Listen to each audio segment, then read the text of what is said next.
on today's show. Has Curry shot his way back into the MVP conversation? And are the Wolves a legit contender? I'm already having a blast in London. See what I'm cooking up ahead of Thursday's Sixers-Celtics game. And it's a players-only baby type of night. We'll talk to 3D live from OKC. It's Tuesday, January 9th. The starter starts now.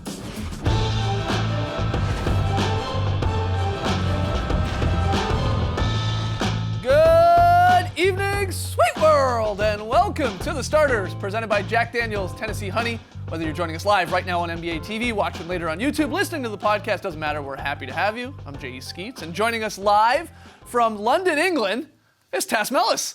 Never felt more professional. Look at this. What amazing. It's amazing. Well, to my right here in studio, it's the international man of mystery, taking it to the max. That's Lee Ellis. Friend. Lily, and last, certainly not least, over yonder, that's the bearded one. That's Trey Kirby. Hey! Yo! TK, what's up, man? Well, I'm here at the internet looking for your best tweets at #TheStarters. And Tas, he's over in London. He's been busy already. Earlier today, him and a bunch of NBA legends went to Gordon Ramsay's Hedden Street Kitchen to cook up some fire mushrooms, literally. Right, Tas, so we got the mushrooms caramelizing. We're just going to put a little bit of brandy in there and flambe just to get that flavor coming through and that nice richness. Nice. Okay, so we come up here and... Oh! Yay, yay. Everybody all right? Tas, I can tell you were in charge here because of the reactions from everybody when the fireball erupted from the pan. Surely you were shocked, but then you were just calming everybody I call down. that Lee Ellis acting right there. I think Rip Hamilton needed his mask again. It would have melted. Looks like a great time, but Tas, since you're not here, we're going to make fun of you. That's why we're going to name Tas's cooking show right here while we're in America. So hop on Twitter at #TheStarters. Got some ideas. Something classy like Meals with Melis, or maybe it's something a little bit more Starters themed, Dinkers and Dunkers, which is a coffee show about things you can drip into coffee, or you can just go Food Network with it, Barefoot Contassi. What will Jeffrey be having? We shall see, but we want to hear from you, so let us know on Twitter, what should we name Tas's cooking show? You got any ideas, buddy? Absolutely not. I don't know what to Gordon Ramsay. I got no idea. Very nice. Very Well, nice. that's why we're here. Send us your tweets, #TheStarters. We'll get this thing named. All right, Tas is with us all show tonight. Yeah, I love the Ric Flair woo there from Tas when that happened, when the mushrooms went up. Tas actually going to have a little tea time with some of NBA legends. We'll get to that later in the show. We got your very solid play. We'll talk to 3D live in OKC. We're talking to everyone everywhere. We got Tas in London, 3D in OKC. But let's start with a little true or false. As I said, Tas, play along live from London, England. TK, you got the questions, and we will debate the answers. Take it away. Yeah, buddy. Steph Curry is one of 13 players to win multiple MVPs, and if he keeps balling like he has since returning from an ankle injury, he'd be one of just 9 with 3 or more. After going for 32 last night, Steph's averaging 35 on 57% shooting and 53 from 3 since coming back. True or false? Curry's back in the MVP conversation. I know it's true. It is true. It's true. In the conversation. It's in the conversation, yeah. Because what makes an MVP? Is he a dominant player? Absolutely. Does he make those around him better? Of course he does. Yep. Guys like Durant and Klay Thompson and Draymond Green, they all shoot better when he's on the floor. When he's on the floor, the Warriors are a much better team. So that's there for him. But here's where I think actually this is what's going to work against him. I think he's a victim of his own success. Because he's been so good for so long, I think we actually take him for granted a little bit. We're like, oh, Steph Curry pulling up from half court and hitting three-pointers. It's old news now. Yeah, he's old averaging news. 35, as Trey said, over the last 5 games, and it's like no big deal. Warriors winning every game. Warriors are a fantastic team. They're the championship favourites. And it's like, well, is he even the best player in his team? Because Kevin Durant's been fantastic as well. And he's been an MVP candidate. So Steph Curry, this has actually worked well that Kevin Durant's been on the sidelines because it's given us a little bit more of that, of what we understand and appreciate about Steph. But I think he's going to have to do something actually extraordinary this year to really force himself into that conversation. LeBron's been fantastic. He's cooled off a little bit in the last week or so. But James Harden's been incredible as well. But I think Steph needs to do something just spectacular, maybe go on one of those Kobe runs where he shoots like 45 or 50 over 6 or 7 games because he's been so good. We're kind of like, yeah, this is what Steph does. Yeah, what do you think, Tas? I mean, in the conversation, yes, but can he win this with Kevin Durant also on his team? That's the cue I get to. What do you think? Yeah, I find it impossible to really gauge his level against guys who don't have a Kevin Durant with him. He is definitely the most important Warrior. He was the most important Warrior when they won the 2015 Finals, and Andre Iguodala was named Finals MVP. Right. He is the guy that makes that team go. But it's so hard in this day and age when you've got a superstar beside you to say he's the MVP. I mean, it just goes to guys who don't have as much talent around them. I mean, that's frankly how it works right now. But Steph Curry, like he has been these last 5 games, he wants to do something special this season and this postseason. Because, yeah, you said, Lee, he's been great for so long, but he didn't really make his mark in the playoffs last year like he had in the past. That was Kevin Durant's postseason. And the year prior to that, he was hurt in the finals when the Cavs came back from that 3-1 deficit.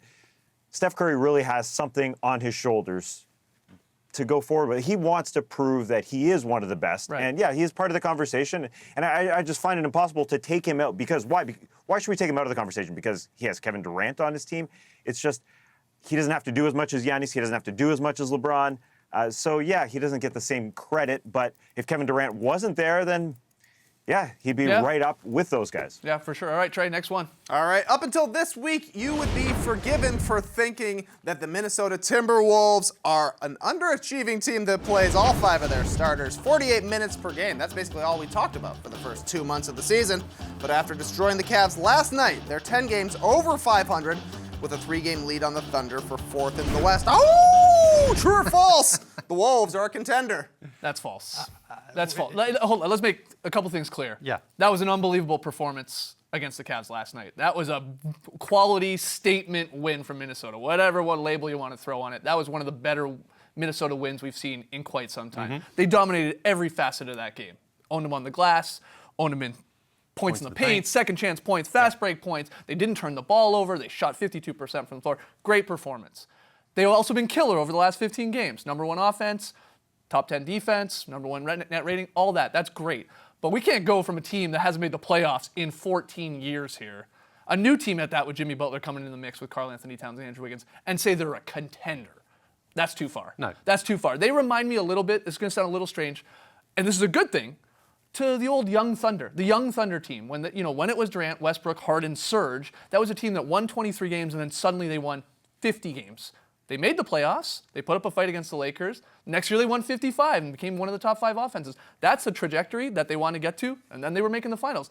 That's where I got the Wolves right now, but that doesn't mean they're a contender right now. But No. do you think a home court advantage in the first round of the playoffs is where a legitimate aim for them to go into the playoffs? Absolutely. I think a lot of people had the Wolves winning around 50 games this season. Some people thought, well, that's a little crazy. Again, that's quite a jump, but that's about what they're on pace for here. They're going to maybe match up against the Thunder. Would you take the Wolves automatically with home court advantage against the Thunder? Well, the way the Thunder have started to turn things around is going to certainly make it difficult. But the Wolves have actually beaten them twice already this season. That was earlier on. Yeah. But the thing about one the of them Wolves, took a 40-foot Wiggins bomb. doesn't matter in the playoffs. Oh, right. You only have to win 4 times. But I think what we're seeing from the Wolves, particularly last night, is they have that true leader, that veteran that they've been lacking in years gone by, and that's Jimmy Butler. Yeah. Because when they had that huge halftime lead, a lot of teams would say, oh, we're home, we're going to cruise this second half. And if you take your foot off against anyone in the NBA, particularly LeBron James-led team, that could really come back to haunt you. But I think Jimmy sent that message to his guys. Keep up the pressure, keep pushing, keep driving, keep your foot on the throat of them, because if you give them any opportunity, they could come back. And that's what's haunted the Wolves in years gone by. Yeah, look, I mean, we talked about Curry being in the MVP conversation. Where's Jimmy Butler? He's got to be one of the fringe candidates, along with like a DeRozan and maybe even a Westbrook, which sounds weird to say as the current MVP coming in last year, but he's turned it on lately with the Thunder getting up more wins. But it took Butler's there to me. That first month of the season, him settling in, they didn't really know how to use him properly. He wasn't scoring all that well, and the Wolves hadn't really improved all that much. But now I think Tom Thibodeau's basically said, Jimmy's our leader. He's our best player. Let's make sure that he gets the ball and he runs the show for us, and that's turned the team around. The offense has been amazing, and now the defense is slowly starting to catch up, is what everyone expected with Tibbs coaching your team. Up to 19th in the league. That's exactly right. We're 27th early in the season, ranked defensively. Now, like you said, top 20, so an improvement. But that's why there's no way that they're a contender, because they don't have an MVP candidate outside a fringe MVP candidate like Jimmy Butler, like the Warriors do or the Rockets do. They have multiple MVPs at the top of the Western Conference. Yeah, right. No, I mean, that's so they can't. They're not in that same family until Karl Anthony Towns proves something or Andrew Wiggins proves something that they are capable of carrying a team. And they don't need, but they don't need to be a contender right now either. No. Again, I'm like a team that hasn't made the playoffs in 14 seasons.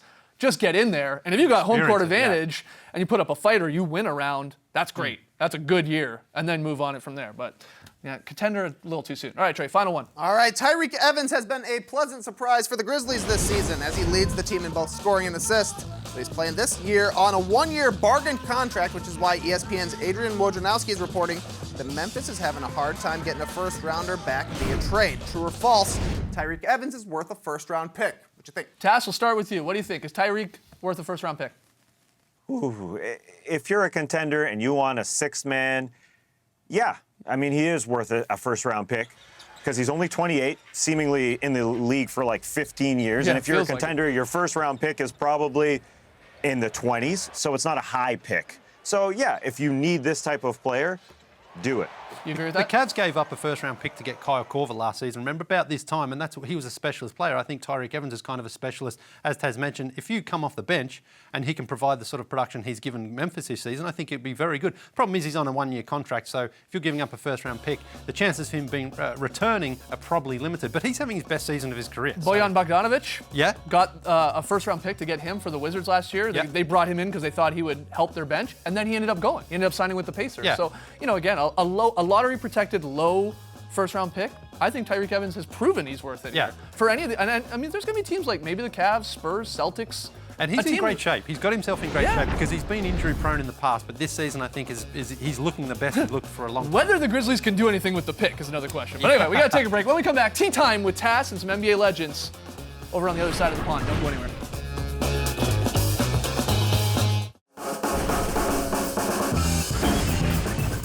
It's nearly time once again for the NBA London Games.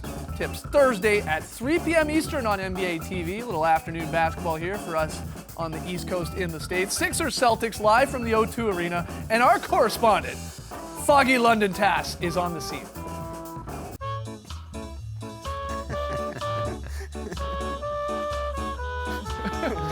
Ah, yes. Yes. Graphics department coming through. Photoshops keep on coming. That's exactly right. All right, well, before we get into what you've been up to there, how was the flight? What is it? You had a direct flight from Atlanta, but we're looking at like an 8-hour flight there.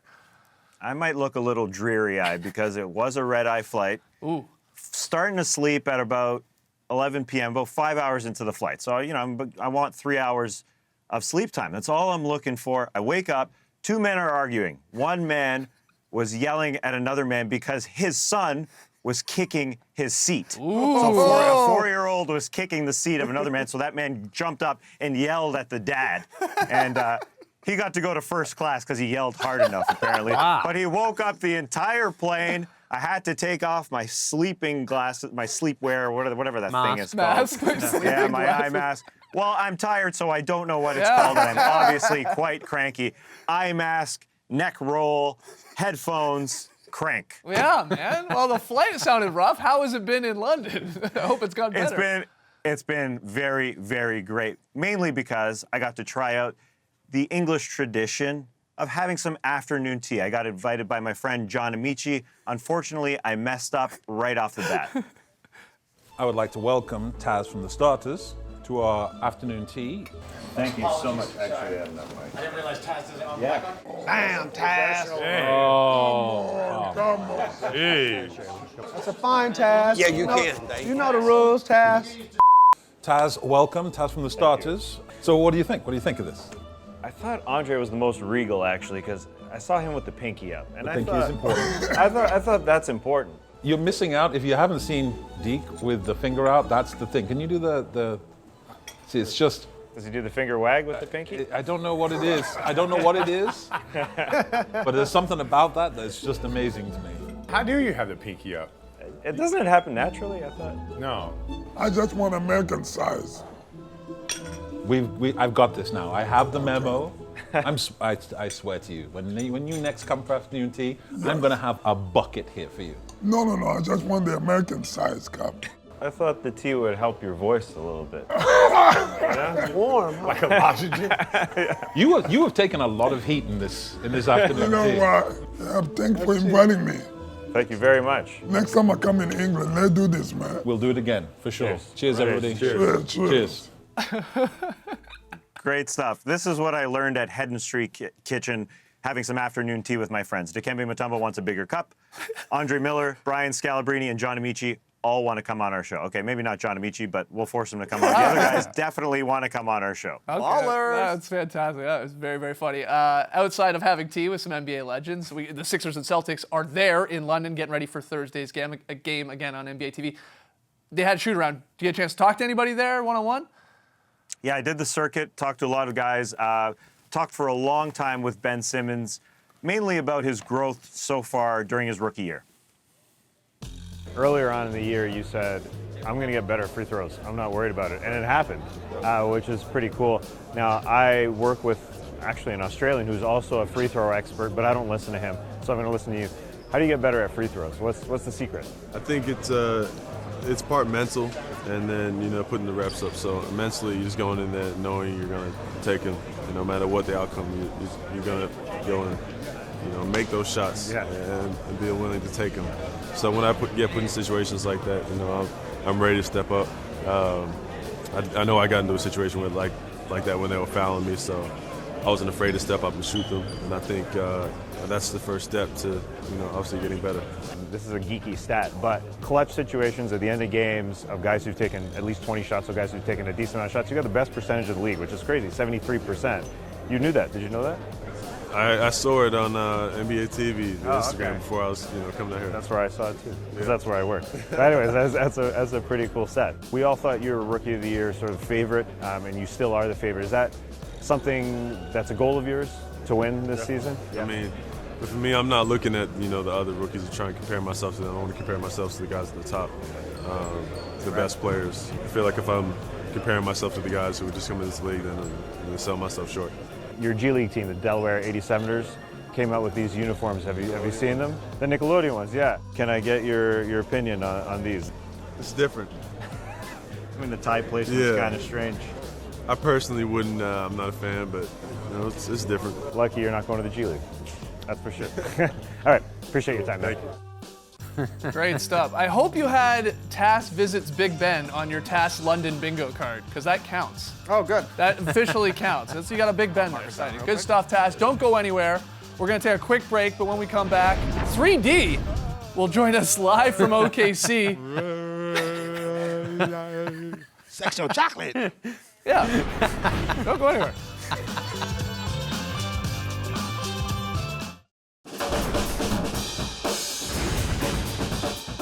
The Starters is brought to you by Jack Daniel's Tennessee Honey, official partner of the NBA. Welcome back to The Starters. We've got a players-only doubleheader on the network tonight, and one of those players joins us now from Oklahoma City. It's 3D, Dennis Scott. See those grill marks? See those grill marks? See those grill marks? See those grill marks? See those grill marks? See those grill marks? There he is, see 3D. Those grill marks? See those grill marks?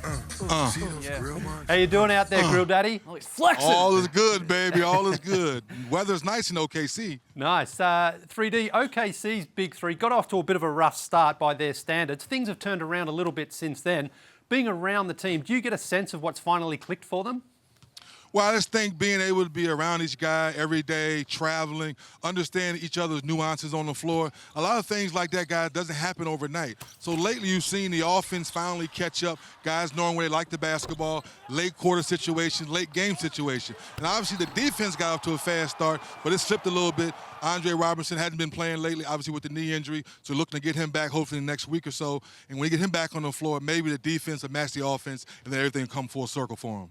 I saw earlier today on your Instagram account you spoke to Steven Adams. First off, could you understand what he was saying? And second of all, if you could, what were you guys even talking about? Well, mate, we were talking about man the paint, mate. And he said anytime someone comes down the floor, he hits him with the elbow, mate, and lets him know that this is my paint and this is how I man the paint. And outside of that, big fella just understands that his role is pick, roll to the basket. He had a monster dunk the other night against the Phoenix Suns. He talks about, hey, I said, how did you get that? Look, the ball was going out of the rafters. I put my hand up, mate, and just jammed the ball. So that's how it happens. Yeah, it was a huge dunk. That's one thing that he's been doing really well this season. The second game on the network tonight features the Lakers, and of course, LeVar Ball is in the headlines again. Oh, yeah, 3D's not happy with it. Not happy with it. I guess that's how you feel about him. But do you think Lonzo Ball should have come out and been a little bit more vocal in his support of Coach Walton, given the fact that LeVar Ball said that nobody wants to play for Luke? Well, I think Alonzo now has to come out and just be very vocal saying, hey, I'm following the leadership of Magic Johnson first. That's who's running this franchise, and he picked me along with Rob Pelinka. That's who I'm leading. And then Luke Walton is the head coach right now, and I'm following his leadership. Outside of that, I agree with Steve Kerr said earlier. I understand some of the media bosses like this little media spin, but at the end of the day, for me, 3D, you got a young, talented son yourself that maybe one day is going to make the NBA. You're going to be a LeVar Scott type of guy? I'm going to be so far up in the rafters. I'm going to be in the film room. So when the game's over, I'm just going to hand him tape. And I'm just going to chill out and relax and enjoy the ride. That's right. The grill daddy, man. He's always chill. There you go. I'm going to teach him how to grill right, too. That's a good point. All right, enjoy the game tonight, 3D. We're going to take one more break, but when we return, Lily here hits us with the very solid play. Don't go anywhere.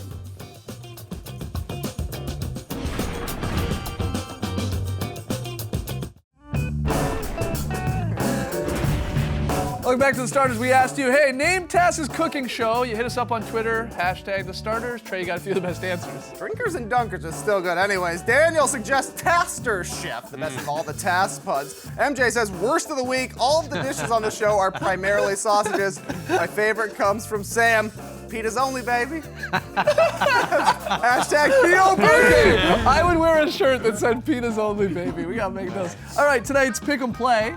It's the Heat Raptors. This one getting started very shortly on League Pass. Trey and myself have the Heat on the road, and Lee and Tass have the Raps. This feels wrong, as a Raps fan, betting against them. But tough schedule for the Raps. They're coming back-to-back after Brooklyn. All right, Lee, VSP. Yeah, it comes from Boogie Cousins here through to Rondo. Look at this for a beautiful pass and a beautiful finish. That's a quick one. That's what I call a very solid play. Very solid. Also very solid. We have the Twitter show. Shout out to everyone who joined us live this morning. We discussed the poor Orlando Magic, whether this week is make or break for the Raptors, and we asked the fans if they were big ballers or not.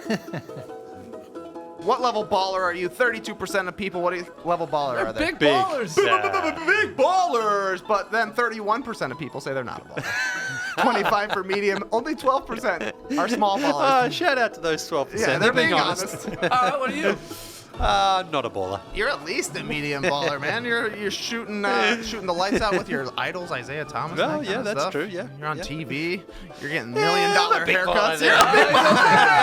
If you didn't join us live, the audio from the Twitter show up on Apple Podcasts or wherever you listen to the Starters on podcast. Tass, type of baller are you? Small, medium, big?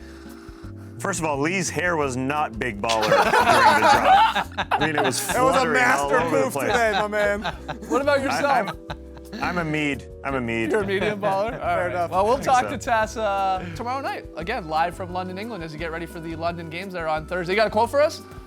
Oh, I sure do. Thanks for joining us, folks. And remember, if you eat too much of my cooking, you will be a fatas. Brace the night, people.